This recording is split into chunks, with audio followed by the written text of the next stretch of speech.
Ghazzali Centre supports the art, the series of arts within Islam immensely, as it's a very important medium to reach people.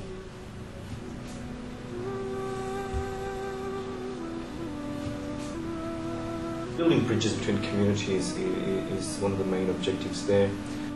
It's great to see Muhammad Ali come out here and use the medium of the popular generation, or the younger generation. They're more comfortable with this medium of art.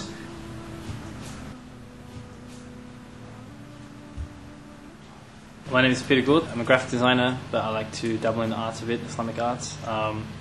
Been Muslim for about 6 years, and alhamdulillah I've been able to travel through some Muslim countries and take lots of photos. Of course, special welcome and big thank you to Muhammad Ali, who has come all the way from the UK, also courtesy of the City of Melbourne and British Council, who actually funded a big tour for him to come to Melbourne, and they conveniently loaned him to us for a couple of days. Muslim artists historically have had and shared their experiences with God, and we're basically, we have this wonderful legacy, beautiful artistic legacy of calligraphy, of tile geometry, of architecture. And what I think one of the beautiful things that Brother Muhammad Ali brings is a contemporary, fresh, very vibrant approach which draws upon some of those classical and spiritual themes. And I think personally, I dabble in the arts a little bit myself, and I feel that Muhammad is perhaps one of the pinnacle or the best example of bringing contemporary, fresh approach to a very important and traditional set of messages. Sydney being the home of, Afterstays, Mr. Eternity, it's been a great connection.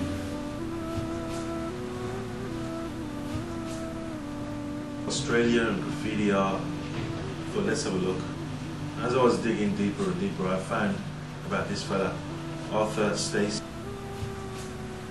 I have memories as a young child going down the street, and every so often I would see this Eternity chalked on the footpath. He found this calling to God in 1930, and in 1930 the Harbour Bridge was just starting to be built and coming up onto the skyline. And in 1932 it was opened, and that was the year that he actually started writing Eternity on the footpaths.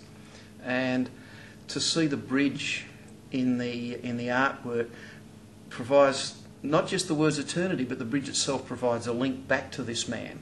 And it's interesting to think that his words and the bridge have outlasted him. And to see the Arabic as-samad in the artwork, providing that link between his idea of reminding people there's this eternal place after life, and with the word as-samad being a God who's independent and self-reliant, and the whole concept of something that's been there, or someone that's been there since the beginning and has no end.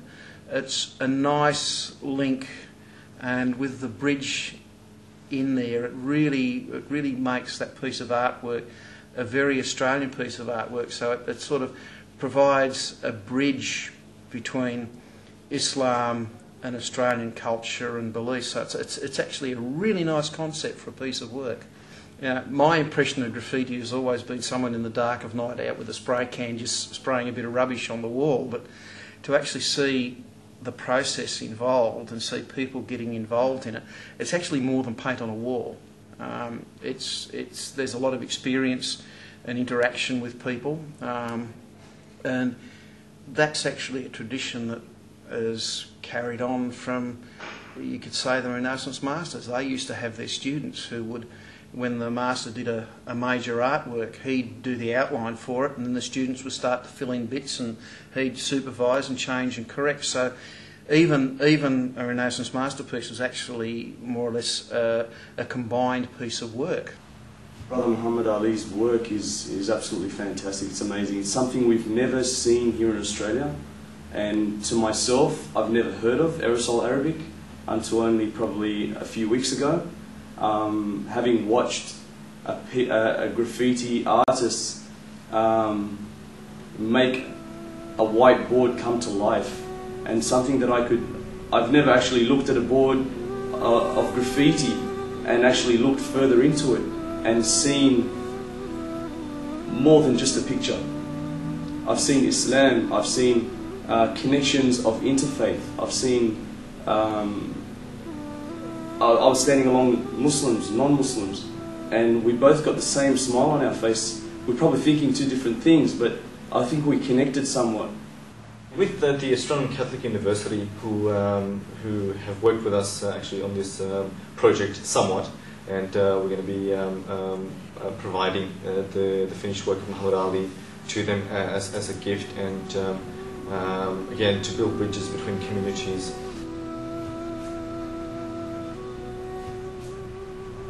Look, the Ghazzali Centre, in my experience, is really at the pinnacle of actually, creating programs and supporting artists locally and internationally. Programs like calligraphy classes, and doing workshops with international artists like last year, Haji Nuruddin, the famous Chinese calligrapher.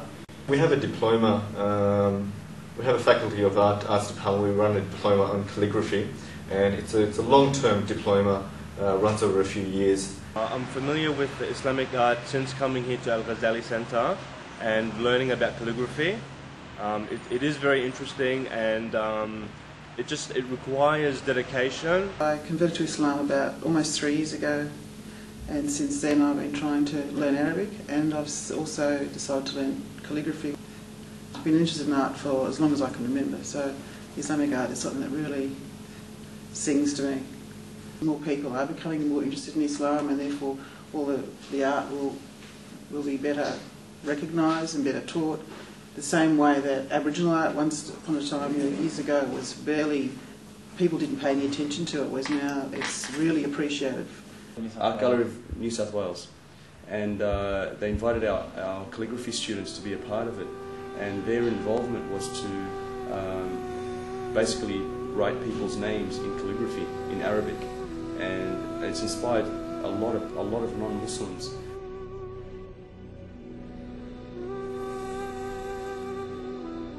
My hope is always to speak in the language of the people, really, and speak on a level that can be appreciated by all. And just drawing that parallel is all I wanted to do, show that how we share so much, and often we perhaps do not reflect upon some of the things that we do share, rather focusing on the differences that we have.